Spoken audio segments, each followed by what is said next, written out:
Hi, everyone. A very warm welcome to all of you joining us for this live virtual session. My name is Jerry, and I'm from the People Matters team. And it's a delight for me to welcome you for this discussion today. So, we're talking about the new tech skills paradigm, blending innovation, AI, and human expertise. Right. So, over the last, probably 2 years and year and a half, we're seeing AI coming into the picture more strongly, and organizations are really increasingly looking at refreshing their tech skill stack, adopting new tools, programming languages, and frameworks that really align to their business goals and customer expectations. One of the recent trends is Gen AI that's really reshaping the entire way that the tech industry functions and also driving a demand for new skills and innovative approaches to learning. So we'll have an opportunity to dive into some of the questions about what does this new tech skills, framework look like? How are companies thinking about it? What are some challenges along the way? And we have a wonderful panel of experts who will dive into this discussion. So I want to welcome Sonal Vaidya, who is the global head of L&T Technology Services Limited. Sonal comes with an academic background in organizational development and a rich 24 years of diverse work experience that spans industries and countries. And what she sees as a common denominator is the role that people play in any successful enterprise and her belief in the endless potential of people. It's great to have you with us, Sonal. Thank you for joining us today. Thanks, Jerry. Looking forward to an insightful session. Absolutely. We are also joined by Majid Ali Khan, who is the CHRO for CMS IT Services. He is a CXO and a head of HR with 22 years of extensive and progressive expertise in HR technology, talent acquisition, and talent management. He's also a Chrysalis HRD certified professional who leads talent attraction, acquisition, and management needs at a pan India level and a global level. Great to have you with us, Majid. Thank you for joining us. Lovely. Thank you so much, Jerry, and happy to meet all of you. Hi, Sonal. Hope you're doing well. Hi, Majid. All right. We also have with us Tina R., Global Head of Human Resource Sybase Software, and as a strategic HR leader with over 22 years of experience across diverse industries, she's committed to driving organizational transformation and aligning HR initiatives with business objectives. And her expertise lies in navigating international labor laws, developing high performing teams and cross cultural teams that underpin a dedication to diversity, equity, and inclusion. Great to have you with us, Tina. Thank you for joining us. Tina, you are on mute if you're saying something. All right. Yeah, thank you. It's my pleasure being here. Hi, Sonal. Hi, Majid. Okay. We're also joined by Pradeep Josaya, who is the head of L&D COE at UST. Pradeep is a seasoned professional with a diverse background in technology, learning and development, and entrepreneurship. He's passionate about helping individuals develop their skills professionally and personally, and he has a focus on the mutual coexistence of human potential and technology advancement.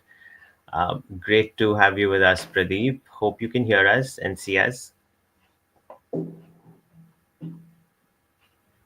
Okay, I think Pradeep is having some issues. Can you hear us, Pradeep?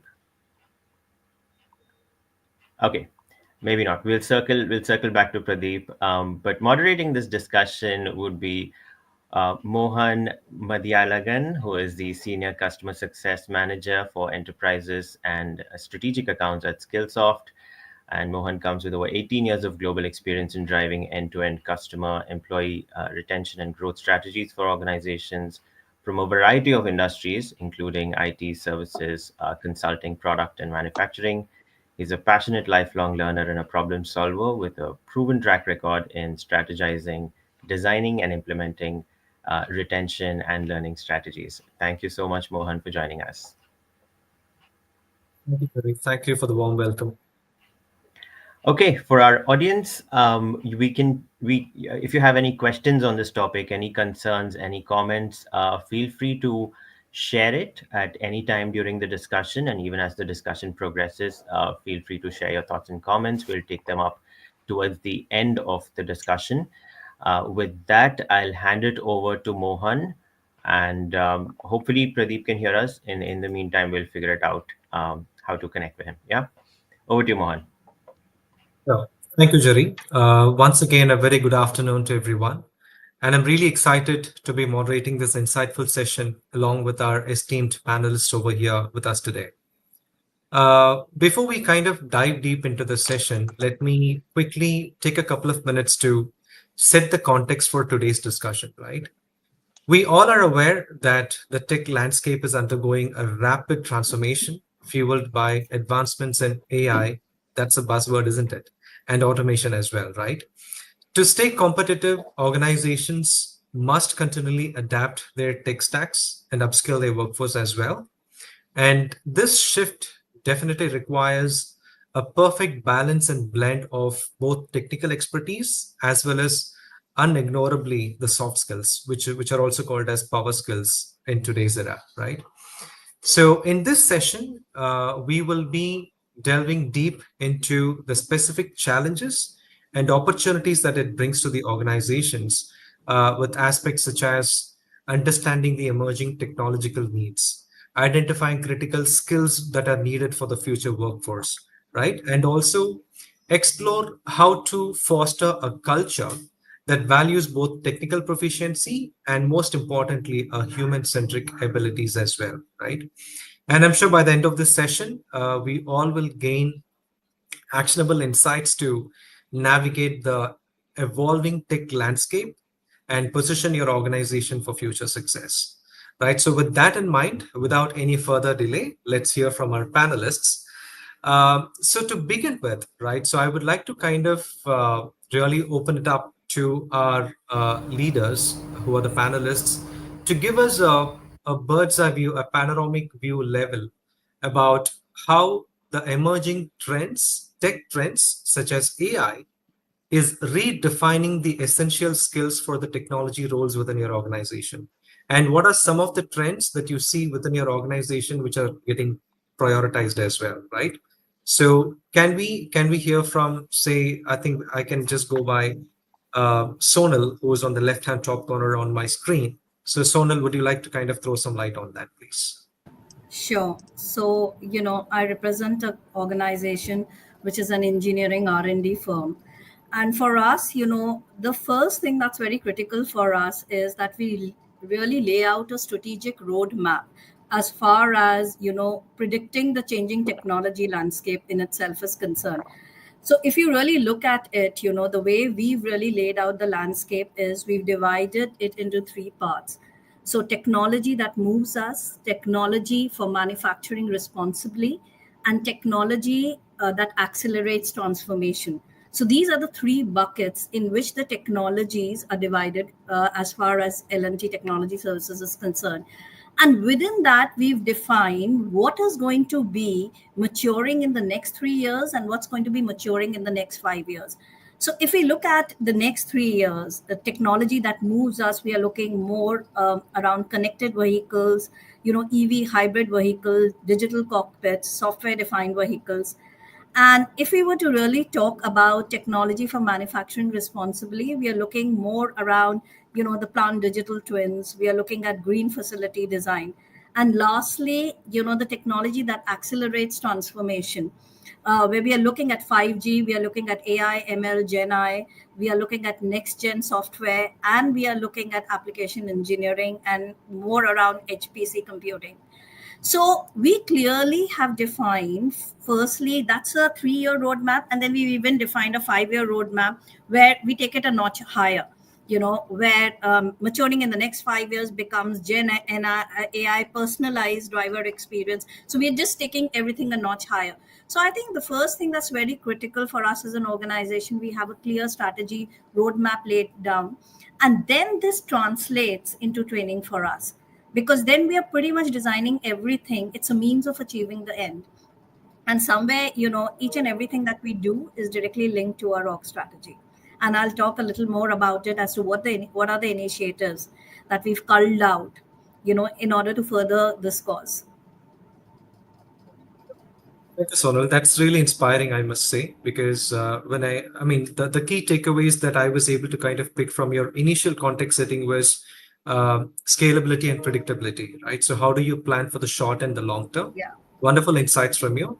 Um, can we go with Majid? Can you share your thoughts around this particular aspect, please? Yeah, sure. So, see, the way I look at it, right, it revolves around the basic structure of the fundamental understanding about all the HR functions, right?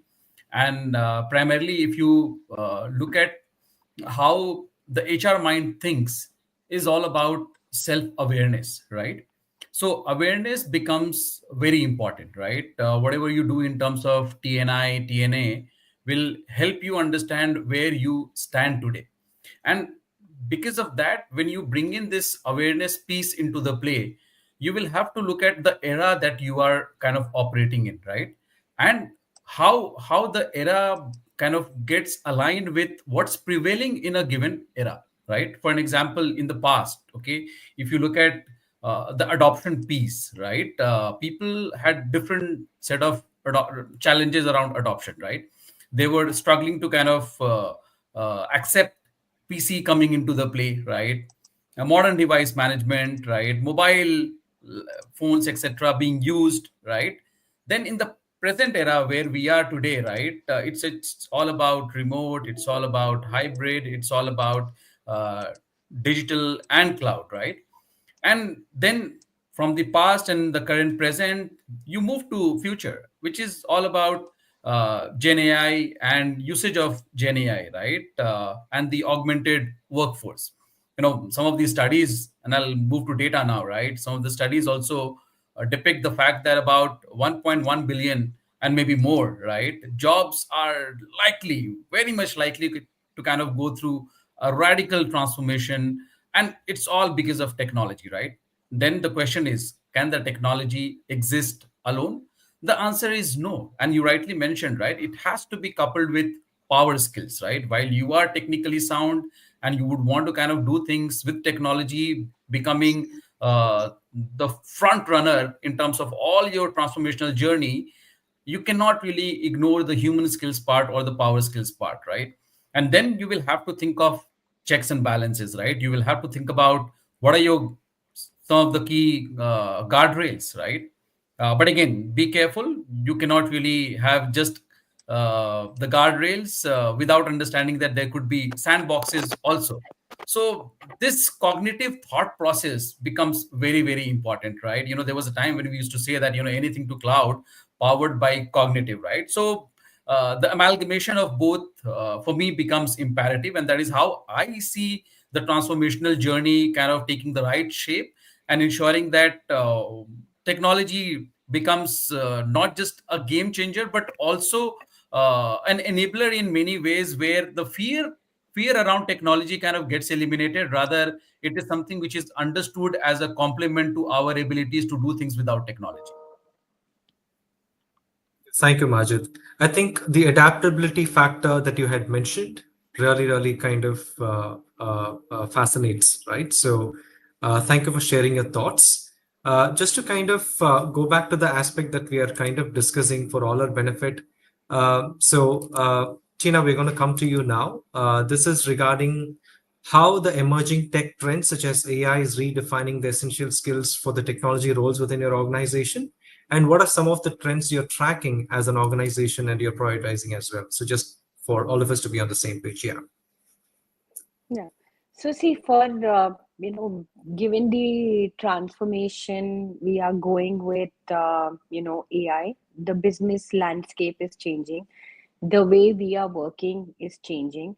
The way the employees want to learn is changing, right? And the way we have to strategize our talents, given the AI coming into picture, also is changing, which means that gone are the days where one size fits all learning, okay, where we are moving into customized learning, that is the norm today.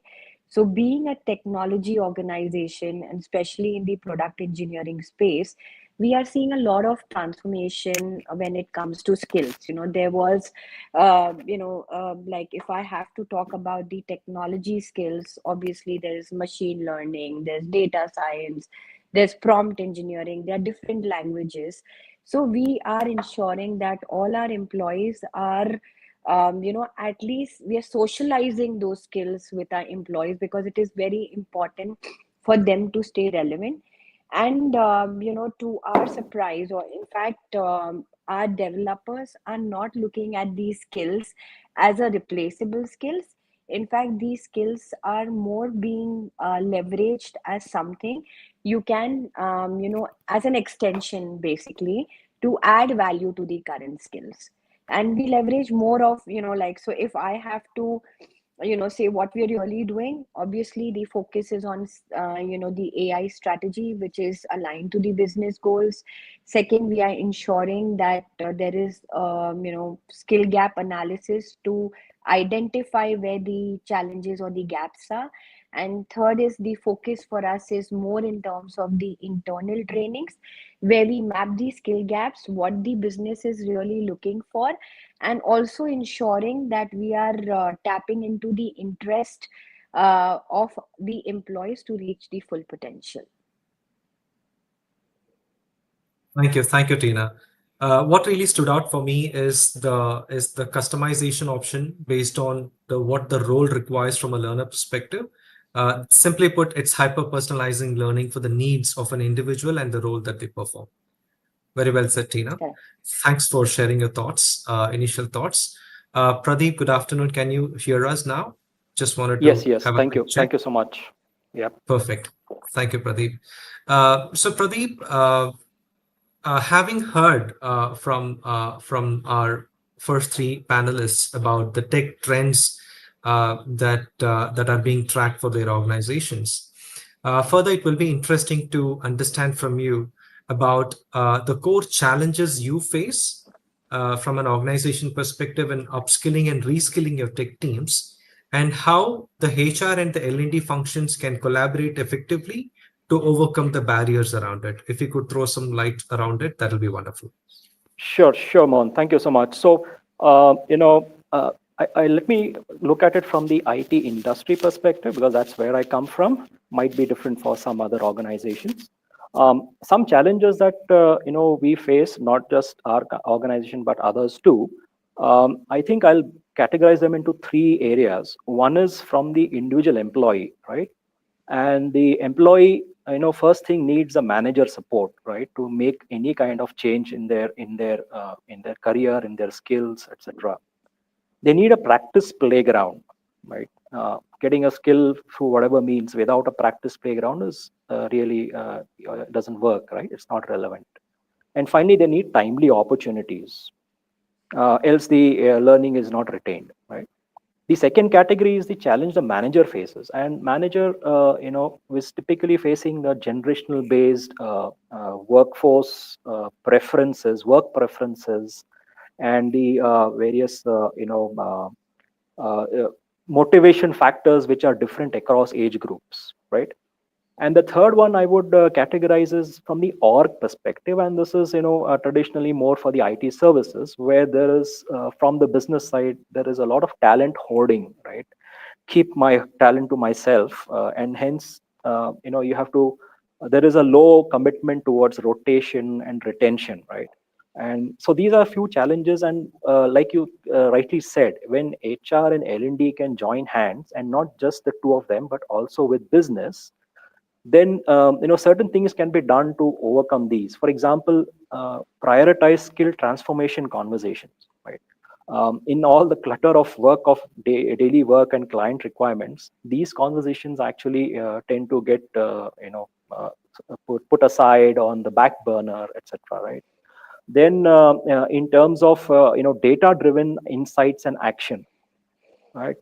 Else it is all subjective and anyone's whims and fancies, right? There is a need for working on hypos, and not just the hypos but even the probable hypos. So keep the pipe there also. It's not leadership pipe is one thing, but hypo pipe is another thing, right? And another thing that we can think of is, how do you do skill development for the gig workforce? Because the workforce is changing, and we cannot treat a gig workforce as something we don't own, right? Although their engagement terms might be different. So how do we do things on that? So yeah, here are some ideas where we can do things together: HR, L&D, and business. Thank you, Pradeep. What actually stood out for me is the manager support, and how can we provide a practice playground for the end users, and then providing them opportunities, ways in which they could apply what they have learned as well, right? So that they see what's in it for them more and more, and then they get motivated towards having that continuous learning journey as a professional. Thank you, Pradeep, for sharing your wonderful thoughts.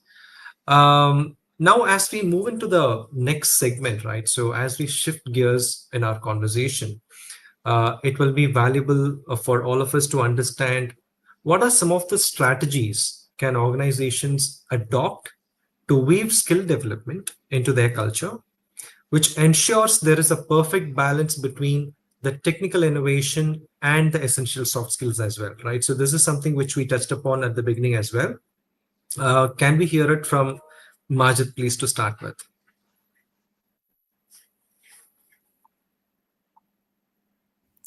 Sure.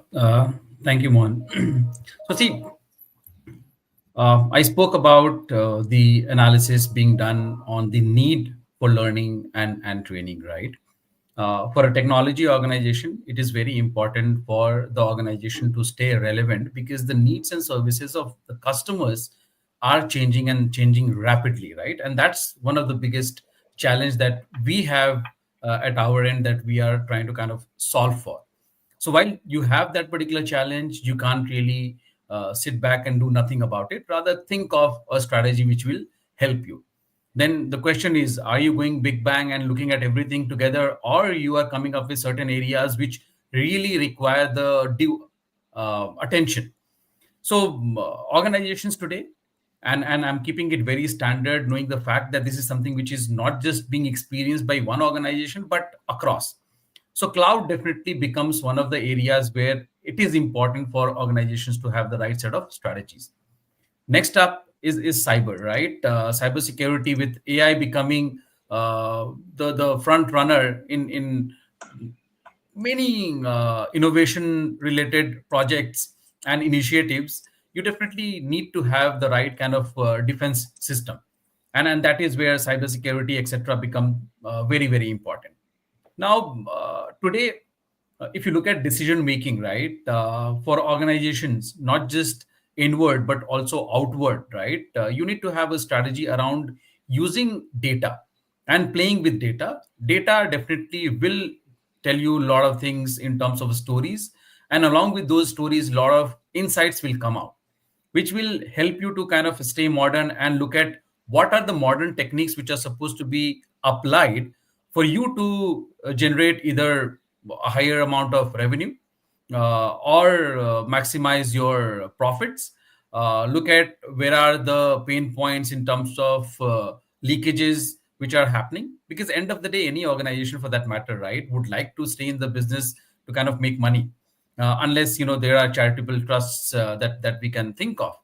And then we are talking about the most important capital within an organization, which is human capital, which comes up with learnability related factor, right? So the quotient of a learner in terms of the ability to learn becomes very very important. And how will you judge that? Again, data is going to help you. Then you will have to look at how do you bring in the right set of solutions for things to continue becoming better and better, right, in terms of change management, in terms of enhancement, in terms of new developments, right, using technology. And for that also you will have to have the right kind of strategy in place. And then when you are doing all of these things, you are doing it with people along with technology, right? And people, all of us just spoke about hyper personalization, right? It is important to understand that there are diverse forces, right? How do you keep in mind your DEI objectives and still being able to kind of curate something which will ensure that looking at the audience, your contents, your modules are designed, right? And then finally look at the execution part, right, which is very, very important, right? We will have a lot of fancy slides, presentations, approach notes, and so many other things, but execution on the ground is very, very important, right? For that to happen, you will have to have the right kind of strategy around monitoring it, right? Every organization, every leader will have to look at how the management system for that leader or the organization is designed, and how it is well linked to the objectives that people carry. Otherwise, you will not really be able to kind of achieve your respective goals. But for all of these things to happen, definitely leadership is required, right? And all of us as leaders will have to kind of lead from the front and ensure that strategies which are put into the place are executed well. The culture around learnability, the culture around learning will have to be again coupled with usage of technology and everything that I just spoke about. And to end, one thing which is very, very important, and I have been a very firm, not just a believer, but a practitioner of the fact that without agility and without flexibility, none of these things can become possible. So this is how I look at the complete 9 yards of technology transformation and learning related interventions, which will make way for us to continue being in the race, and not just continue being in the race, but also remain to be the front runners in terms of leading the way for others. Absolutely. Thank you, Majid. I think the key things to pick from here are adaptability, scalability, flexibility, and also how do we kind of ensure we tap in and then propel the human potential while we are kind of doing everything around building that business strategy and learning strategy around it. Thank you. So now we would like to kind of hear from Sonal, from you. So just to kind of rephrase the question, it is around, as an organization, what strategies would you adopt to weave skill development as a culture within the organization? And then how do you ensure there is a perfect balance of technical innovation and essential soft skills weaved into it? Sure. So, I spoke about our strategy, and to accomplish that strategy, we've got 5 growth levers. Now, one of the growth levers is nurture engineers at heart for inclusive growth. Now, this is the slide, this is the philosophy that we even put forth to our analysts and to our investors. Now, this entire, when we look at nurture engineers at heart for inclusive growth, it's an amalgamation of leadership development, soft skills, and technical skills. So it's further divided into grooming young technocrats for tomorrow, talent on tap, which is our recruitment engine. We've got another header which says proliferating a culture of innovation and providing a technical track for growth. And our last one is in terms of the Global Engineering Academy, which is building cross-domain engineers at scale. Now, this is our entire strategy and structure. And our structure is not different for soft skills and not different for technical skills. We present a holistic framework to the external and to the internal world. Now, I did even see a question which was mentioned as to what are some of the best practices. Now, for grooming young technocrats for tomorrow, we have an initiative which is called as Leaders League. Today, there is 22.7% of high potential that sits in Leaders League. And what we do report even to the board is the number of positions we are filling internally. These are leaders who are technocrats. And we started this entire journey 7 years back, and we have some really, really encouraging numbers to show. This year, the N-1 and N-2 positions, N-1, we did fill around 93% positions, N-2 around 75% positions, and N-3 at around 62% positions internally. So we have this program where, we identify high potentials. We put them through a rigorous development journey, and this development journey is a mix of both, and we've deployed the big fours who help us in doing that. And after that, we put them through a development journey for a period of 1 year. Now, this year, we also launched something which is called as the Tech League, which is the Technical Leadership Development Journey. And that development journey had a 4-stage assessment process. The first one was the conceptual more around a conceptual assessment. The second one was they were supposed to come up with a path breaking innovative idea. And we had professors from IIT, IISc, NITs, and around 70 professors who helped us and our internal technical leadership team evaluate talent. And now they're put through a development journey for a period of 1 year. We also run certain initiatives, like we run the biggest open house innovation initiatives in the country, which is called as Tech GM. This year, we had close to 27,000 engineers, final year students, who applied for it. So they are actually supposed to come up, and they are we give them customer pain point areas, and they're supposed to come up with innovative ideas and POCs, and that has become the biggest recruitment engine for us. And the last one, which is very, very important, is the Global Engineering Academy. Now, looking at a strategy this year, we've come up with an AI academy, Gen AI Academy. Now, the Gen AI Academy is further divided into three parts: beginners, which means we have to spread the AI knowledge throughout the organization. We've got leaders, and for leaders, we've got another set of trainings which is more around responsible and ethical AI. And then we have SMEs, for which we've again tied up with these academic institutes, and they undergo a 5-day rigorous program. So, and then we again have another program which is called as the Notch Up program. And the Notch Up program pretty much means that everybody has to notch up the technical and the digital skills. And it's a mandate for everybody to undergo 5 days of trainings in terms of the Notch Up program. So, I'm just contextualizing it in terms of best practices as to what we do in the organization. And this is something that we do, and we bring together both the technical aspect and the soft skills and the leadership aspect together. So it's one mainframe strategy for us. And you will see that even if you Google it, all our analyst presentation, you'll see one mainframe strategy. Perfect. Thank you, Sonal. I think this is really heartwarming to know that the entire strategy revolves both around the technical as well as the soft skills, right? And then I think you had mentioned many things about how you measure the success, what are the kind of key drivers that you have for your programs. I think one of it, which is related to internal job, recruitment, creating an engine for all of that. I think this is really, really fascinating. Thanks a lot for sharing all of that with us. Quick time check. I think we have another 10 or 15 more minutes to go before we open it up for the audience Q&A. So for that, I think as we move in, I would like to kind of circle back to Pradeep, because I think this question would be very, very relevant to what he was mentioning at the beginning as well. So it is around HR and L&D function can lay out the larger talent and capability strategy for the organization, right? But the success clearly relies on how we enable the leaders and the managers downstream to foster collaboration between the tech and the human talent to drive both operational efficiency and creativity. So what are your thoughts around this, Pradeep? Because you had mentioned about having that manager capability as well. So could you throw some lights on that?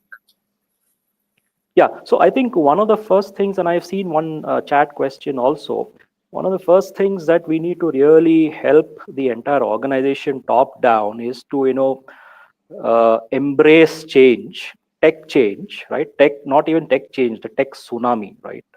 And it doesn't matter where in the organization you are, right? So embrace that. The second thing is we have to help people, remove anxiety from the environment around them, right? And there are ways and means to do it, but primarily get that anxiety out. And once the anxiety is out, one important additional parameter is to help reduce the info clutter, right? This is one of the things that adds to the anxiety. There's just overwhelming info out there, and people are just lost. So how do you give them something which is easily digestible for beginners, and then help them move and navigate through that info clutter, right? And a final thing that we can do is as AI enabled change comes in, right, we have to help people be able to understand that, look, it is not about only a digital tech mindset, or okay, a tech digital skill set, but it's also about a mindset that comes into it, right? And the mindset is all about how do you be into it without getting overwhelmed by it, right? And take it further, the awareness of having the human quotient on it. And I think, some have alluded to that. Get the human quotient on it, because it, in today's world, the human wrapper around the tech core is what is important, right? And as we look into it, you will find that the human, you have to sharpen through novel methods human ingenuity, curiosity, the ability to be more creative, right? The So there are many other such things that one needs to focus on. And once we are able to look at these basic underlying parameters, I think whatever else we do will help people navigate with much more confidence, and as an organization move ahead in this entire technology tsunami, as I put it. Yeah, thank you, Pradeep. I think you rightly mentioned how do we declutter our mind and then defog that anxiety from ourselves, so in order to kind of confidently move in with all the rapid changes that are happening around us. Thanks a lot for sharing the thought. I would like to hear from Tina as well on the same topic, just to kind of reiterate. So how can we enable leaders and managers downstream to foster collaboration between the tech and the human talent? Tina. Yeah. See, first and foremost, we need to demolish the silos that has been built between pipeline development, talent acquisition, learning, workforce planning. Okay, as AI is currently, reshaping how people learn, how we work, and how employees have to chart their careers, or how leaders are thinking that employees should chart their careers. L&D today is sitting at the center, of organization agility, or if we talk about innovation or business needs, or to identifying critical skills. So continuous learning, as per me, is the critical skill. So we need to keep innovating, in terms of the learning methods. Like, gone are the days when you had the classroom learning, online learning, workshops, certifications. uh, the focus now has driven to peer learning, or mentor learning, that helps us to also involve our leaders and managers, and look at the downstream learning. When they are involved in learning and in the pure learning kind of an environment, that also helps us to build a culture of collaboration, okay, enhance skills, okay, and helps in internal mobility, which most of my fellow colleagues have already covered. Yeah. Thank you, Tina. I think demolishing the silos between the variety of functions, I think that is one of the key things that you've mentioned. Thanks a lot for kind of helping us with that. So as we hit almost the final parts of of our discussion, right? I would like to go with each one of you for this final question. So what are some of the immediate actions that organizations should take to modernize their critical tech skill stack and adapt to the rapid pace of driving AI change, right? So again, I'm just going by the panelist on the top left of my screen. Over to you, Sonal. So I think a greater realization that as we move ahead, fungibility is the key. So the pace at which the talent can be cross-skilled and deployed is going to become absolutely critical. And we need to look at platforms, we need to look at ways in which we will be able to do it, which pretty much means that we'll have to look at innovative ways of doing it. We can't bank on traditional ways of doing it. So I think that is going to be one of the most critical things that we'll have to do. The speed and the agility with which we train people, deploy people, cross skill people, I think that's going to be the key. The second is also going to be, creating a culture where we were able to adopt this and weave it into the very cultural fabric of the organization is going to be very important, which means, how do we really go ahead and play around with the mindsets and bring about that paradigm shift is going to be very important. And whatever we do needs to start from the top.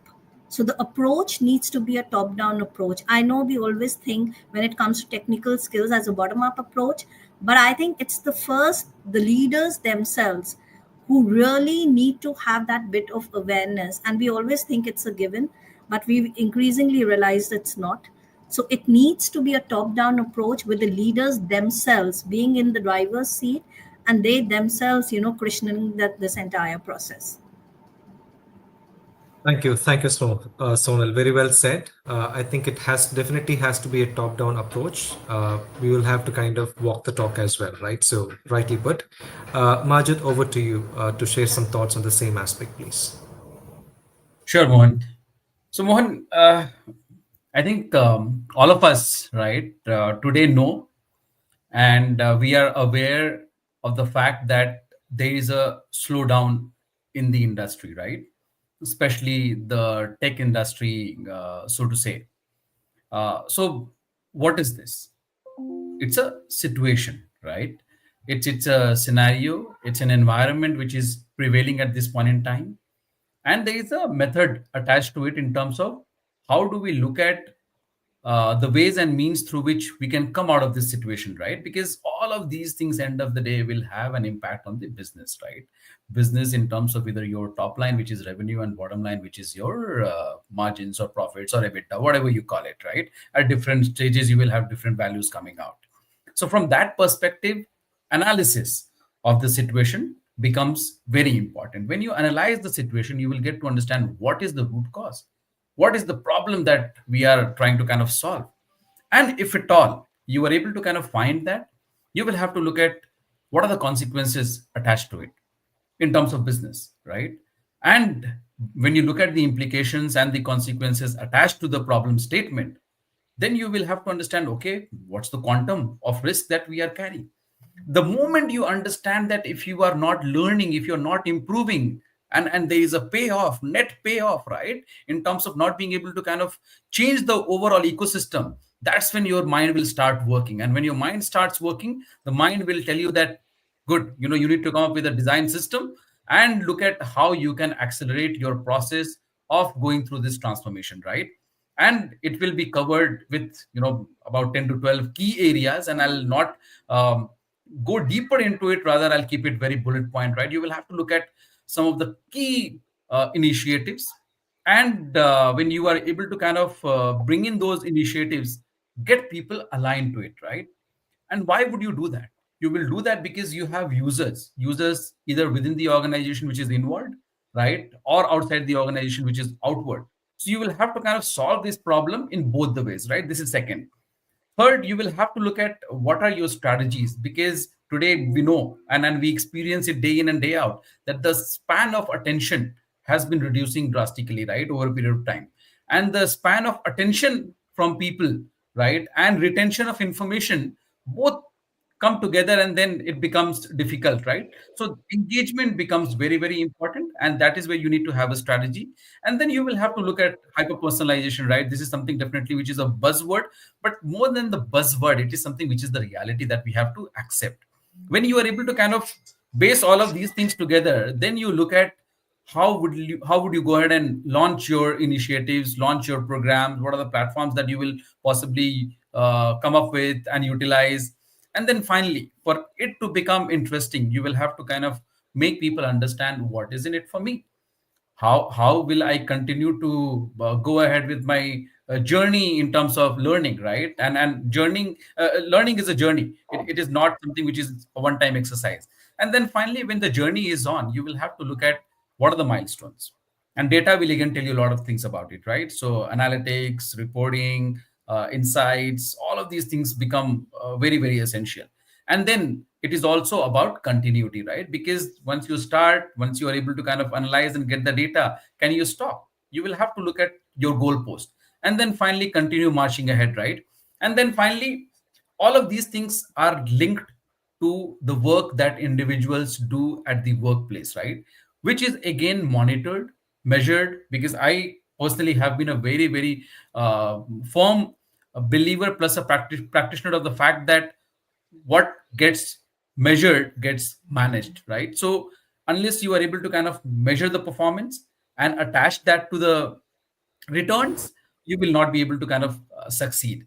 And then in the end, it is the endorsement and the sponsorship, and that is where it is important for that endorsement and sponsorship to come from my peer colleagues at the CXO level, to ensure that the rollout is not done on a piecemeal basis, rather it is enterprise wide. So that's how I look at it. Sure, sure. Thank you, Majid. I think you had covered quite a few things which kind of comes within the HR and the L&D cycle itself. But one thing which fell as a key to me was the strategic alignment of how do we kind of have that as a focus in each and everything that we do. Thank you, Majid. Tina, over to you on some of the immediate actions that organizations should take and consider while they're adapting to the rapid pace of AI-driven change. See, as per us, we follow only one fundamental, which is that unhappy employees is equal to unhappy clients, and we need to ensure that our employees are happy. For that, we need to basically tackle the issues from the roots, right? Which is to have a platform which is obviously a AI based platform, which provides us rich skills analytics, okay, so that we can identify the skills, the workload of the employees, what is the skill gap, and then map them to the business requirement, like I mentioned earlier. In fact, if you see, one of the McKinsey studies says that less than 50% of the organization have their skill gap analysis in place, or have their skill strategy in place, or in terms of how they really want to go about with their training. If we are able to tap that, probably we will see 11.1 dollars GDP by 2028. That is what McKinsey research was saying. So identifying that skill gap analysis for us is the key. And for every organization, there are your high pot employees which are waiting to be tapped to reach their full potential. And that again is the way we provide training.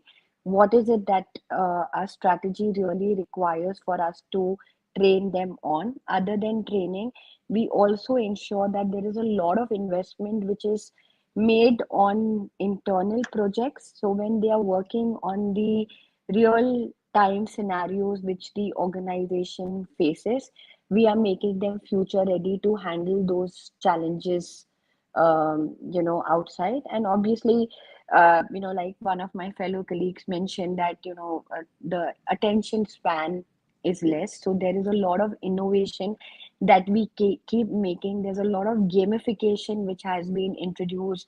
You'll have bite-sized learning, you'll have coaching based learning. There would be so we've introduced various such innovation in our trainings. And plus there is a dashboard which is visible to the employees and to the managers in terms of where do they really stand towards in a particular skill. And in case if they have to move towards there's a career architecture which is there. So if they have to move vertically or horizontally, what are the skills they really need to adapt, and where do they stand? So yeah, gamification is also something which is a key and which we've introduced, and that is really helping us.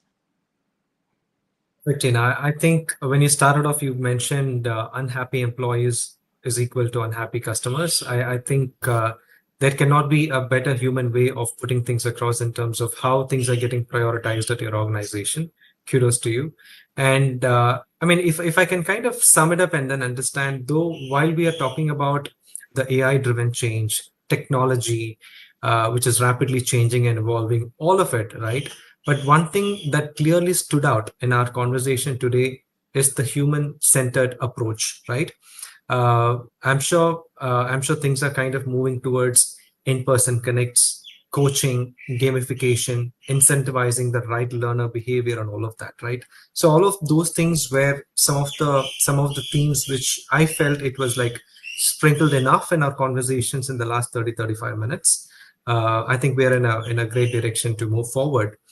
As we shift gears, I would like to go and pick up a couple of audience questions as well. Pradeep, can you hear us? I would like to kind of pose this Yes, question to you, please. sure. Perfect. Yeah. So one of our audience, so they would want to kind of understand how can organizations create a learning culture that empowers employees to take ownership of their own professional development. Okay, so that's a good question, and I think the world has moved to that direction where employee takes charge of what they want to do and where they want to be, right? And obviously, there will be challenges from both the business and the technology side of it. But when one owns it up, it helps navigate their journey in their career. Now, how can organizations build that culture? I think we can look at it in two ways. One is that empowering the employee themselves, right? So when you have empowered an employee, there is a more tendency to go and do something on their own. So, for example, like already alluded by some colleagues here, if we are able to bring in AI-enabled platforms um, that will bring together all these silos, right? And where one can check the entire competency, career map, etc. So that is, baseline. Then when one can do a benchmark, go assess oneself and figure out where they stand in their current role or in their aspirational role. Then bridge the gaps, and from the same platform, right? Don't have to go to other platforms. Bridge the gap through learning, which is AI enabled, tutored, curated just for that gap that has been found. And this has to not just be online learning, but also the internal instructor led and coaching led programs, which have to be fed in. Then the fourth part is, don't leave them there. Give them the talent marketplace, internal talent marketplace on that same platform, because then it gets integrated and one is available to show one's skills as well as access what's available in the organization.